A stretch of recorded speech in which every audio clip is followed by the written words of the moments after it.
সেটি হচ্ছে রাশেদ হায়দার ভাই দুবাইতে সাবেক আইজিপি ডক্টর বেনজির আহমেদ গ্রেপ্তার হয়েছেন, যে শোনা গেছে। আমাদের সংসদে এই বিষয় নিয়ে স্বরাষ্ট্রমন্ত্রী আমাদের আলোচনা করেছেন। এখন বিষয় হলো তাকে খুব শীঘ্রই বাংলাদেশে ফিরিয়ে আনবেন, 30 দিনের মধ্যেই এই ফাইল সাবমিট করবে বাংলাদেশ, এই ধরনের তথ্য আমরা পাচ্ছি। এর মধ্যে আসলেই কি তাকে বাংলাদেশে ফিরে আনা সম্ভব হবে? দুবাইতে তো অনেকেই থাকে, যেমন দাউদ ইব্রাহিম, বিখ্যাত ভারতের যার নাম আমরা ছোটবেলা থেকে শুনতাম, সেও তো দুবাইতেই ছিল। ভারত কি তাকে নিতে পেরেছে? ভারতের অনেক বড় বড় ক্রিমিনাল দুবাইতে অবস্থান করে, ভারত তাদেরকে নিতে পারেনি। বাংলাদেশেরও অনেক অপরাধী দুবাইতে আছে, তাদেরকে বাংলাদেশ কখনো কি ফিরিয়ে আনতে পেরেছিল? রাশেদ হায়দার কয় সারা রাত রামায়ণ পইরা সকালে উঠা কয় সীতাকার বাপ। শিলং সালাউদ্দিন কইছে যে ইয়েরে নিয়ে আইব, কারে? বেনজিরকে নিয়ে আইব। শিলং সালাউদ্দিনের আগে এইটা জিজ্ঞান যে স্যার আপনি তো 6 বছর ভারতের শিলংয়ে পলাইয়া আছিলেন, সাবস্ক্রাইব করুন, রাজকীয় আলে আছিলেন, আপনারও তো আওয়ামী লীগ সরকারও আনতারে নাই, আপনি এখন কেমনে আনবেন তারে? এর আগে জিসান আর আরাফ রহমান এই দুইজনেরই আনতারে নাই, কারণ একজনের নেপালের পাসপোর্ট আর একজনের ভুটানের পাসপোর্ট। আরাব খান হ্যাঁ, আর এই বেনজিরের ব্যাপারে যেটা বলা হচ্ছে ওনার তো পর্তুগিজ পাসপোর্ট, আবার দুবাইয়ের 10 বছরের গোল্ডেন ভিসা আছে। এখন দুবাই যদি কোনো কারণে এই লোকেরা ফেরত দেয়, কালকে ওয়ার্ল্ড ওয়াইড ইয়ে হয়ে যাবে যে দুবাই আসলে আর সেফ হ্যাভেন না। পৃথিবীর সমস্ত দুর্নীতির কালো পয়সা একসময় যাইতো কোথায়? সুইস ব্যাংকে।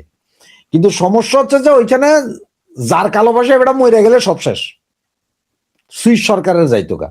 এখন দুবাইতে যে আপনি মাসুদ সাহেব বাংলাদেশে বৈশা এমন এমন লোক আছে যে আপনি 2 লাখ দিরহাম বাংলাদেশে বৈশা দিবেন, দুবাইতে আপনার নামে ফ্ল্যাট অ্যাপার্টমেন্ট রেজিস্ট্রি হয়ে যাবে।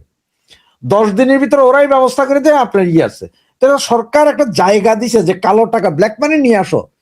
দুবাই গভর্নমেন্ট জানে না এই টাকা কোত্থেকে কিভাবে আসে। আর সবচেয়ে বড় মজার বিষয় কি জানেন? আওয়ামী লীগ সরকার না বলে ফ্যাসিস্ট, আওয়ামী লীগ সরকারের সব কাম ভালো, তো এই বেটার বিরুদ্ধে মামলা সব তো আওয়ামী লীগ সরকারের আমলে। তাহলে সে আমলের মামলা এগুলো কেমনে ভালো হয়ে গেল? তারা ধরে আনতে হইব। দুবাই গভর্নমেন্ট এখন যে চালাচালি চলতেছে ফেরত আসবে না। এবং আমার কাছে যাই নিউজ আছে তাতে এটা যে গতকালই সে আবার তার বাসায় চলে গেছে, এটা নিচে নিয়ে ওনার বাসায় চলে গেছে গা, কিছুই হবে না। সাবস্ক্রাইব করুন, কারণ কি হবে? মিলিয়ন বিলিয়ন ডলার ওখানে ইনভেস্ট আছে। যদি আমাদের সালাউদ্দিন সাহেব বইলা কথা সত্য হয় যে লক্ষ হাজার কোটি টাকা ওইখানে আছে, কোথায়? দুবাইতে। তো দুবাই কি সোনার ডিম পরা হাঁস কি কেউ কোনোদিন ভাই জবাই দেয়? রাইখা দিব, কারণ ব্যবসা চলতো না, যে ব্যবসা বাণিজ্য সব বেচা দিব, চলে যাইবো গা, ছাইরা দিব। সুতরাং এটা আনতে পারবে না, কারণ পর্তুগালের ভিসা ওনারে ফেরত দিতে হলে পর্তুগাল দিতে হবে। এখন লেখা যাবো ন্যাশনালিটি নিয়ে যে এটা কোন দেশের। আপনি তো কইছেন বাংলাদেশের, চেহারা শুরুত বাংলাদেশ, কিন্তু পাসপোর্টে তো অন্য দেশ। কি করবেন? কোন উপায় আছে? উপায় নাই। ওনারা পর্তুগাল ফেরত দিতে পারে, ডিপুট করলে পর্তুগালের দিকে ডিপুট করবে, তাও করবে না, কোনো কিছুই করবে না।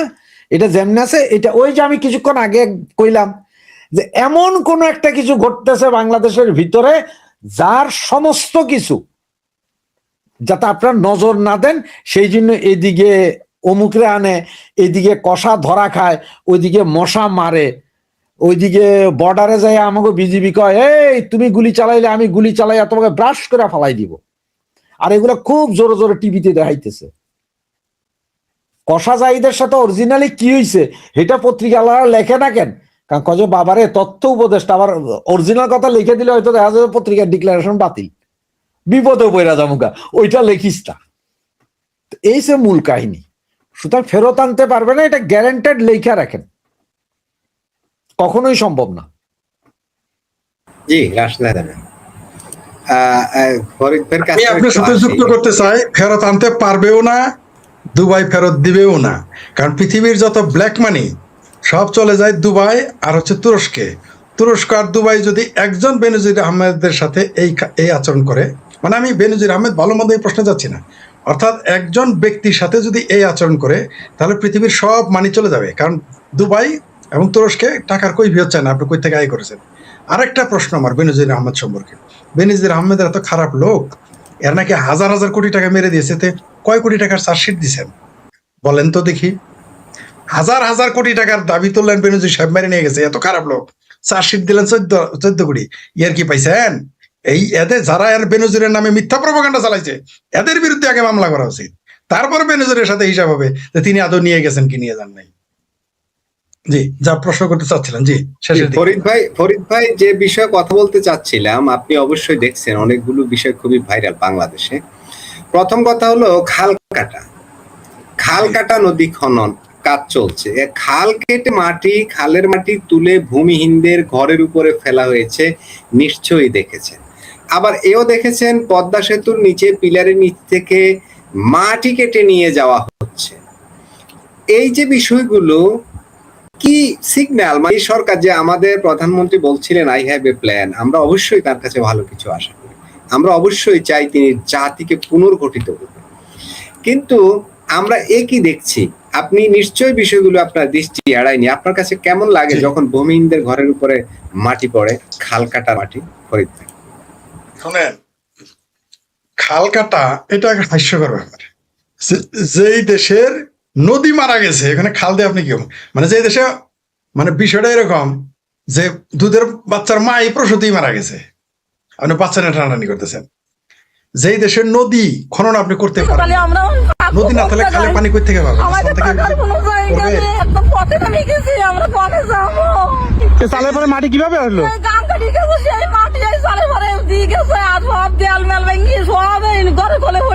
একটা ভিডিও দেখাচ্ছি, ফরিদ ভাই কি শুনতে পাচ্ছেন? ফরিদ ভাইয়ের সম্ভবত কোথাও কিছু একটা প্রবলেম হচ্ছে। আমি রাশেদ হায়দার ভাইয়ের কাছ থেকে একটু জানি এ বিষয়ে। রাশেদ হায়দার ভাই অবশ্যই ভিডিওটা দেখেছেন, ছবিগুলো দেখেছেন, বিষয়গুলো ভাইরাল। এই বিষয়গুলোকে আপনি কোন দৃষ্টিতে দেখতেছেন, আসলে কোন দিকে যাচ্ছে আমরা? রাশেদ হায়দার ভাই, মূল কথা হচ্ছে খাল কাটার প্রকল্প নিয়ে একটা তহবিল তসরুফের প্রচেষ্টা চলতেছে, এটা জানেন। একদম রাস্তার মাঝখান বরাবর কেটে নিয়ে গেছে, প্রায় 41 কিলোমিটার রাস্তা নষ্ট করে খাল তৈরি করা হয়েছে। আশ্রয়ন প্রকল্প এগুলো হচ্ছে যে আওয়ামী লীগের আমলে দিছে, সুতরাং এগুলো নষ্ট করতে হবে এক প্রকারের লোক বলতে। কিন্তু আমার কথা হচ্ছে যে ওগুলার উপরে মাটি ফেলায়, মানে আশ্রয়ন প্রকল্পের যে জায়গাগুলো ওগুলার দখল করবে আবার বিএনপি পন্থী লোকজন, চেলা চামুন্ডারা, যার কারণে মাটি কাইটা ওই জায়গায় ফালাই দিতেছে। নাহলে মাটি তো অন্য জায়গায় ট্রাক ভরে অন্য জায়গায় নিয়ে যাওয়া যাইতো। কাটছো তুমি অন্য জায়গায় নিয়ে যাও না, নিচু জায়গায় ভরাট করো। সেটা না কইরা তারা কি করলে এদের ঘর বাড়ি চালের উপরে ফালাই দিল। তো এটা পুরাটা হচ্ছে যে মানে এই যে ওই একটা কথা আছে না যে মানে কোনো কাম না থাকলে ওই যে ডাইলে চাইলে মিক্স করে বাসো, এইরকম। পয়সাটা তো খাইতে হবে, পয়সাটার কথা নিব। হয়তো দেখেন গেছে এইখানে কথা ছিল যে এখানে মাটি কেটে অন্য জায়গায় ফালাবে, এটা ফালায় নাই। আমি আমার এলাকায় এখানে আমি সান্ডা, আমি আপনারে কাইটা আপনার ঘরের উপরে ফালামু, কিছু করতে হলে করগা, তোমরা চিল্লাও, কোনো লাভ হবে না। এটা হচ্ছে এইটা যে পয়সা মারা হইতেছে, আর ফাঁকে কিছু গরিব মানুষ কষ্ট করতেছে যাদের কিছু ছিল না। আপনি যেটা বললেন যে কিছু ছিল না, ওদেরকে 2টা রুম করে দেওয়া হয়েছে, একটা বাথরুম, থাকার মাথা গোজার ঠাই দিছিল, সেটা নষ্ট করে দিল। এর বাইরে আর কিছু না এইখানে।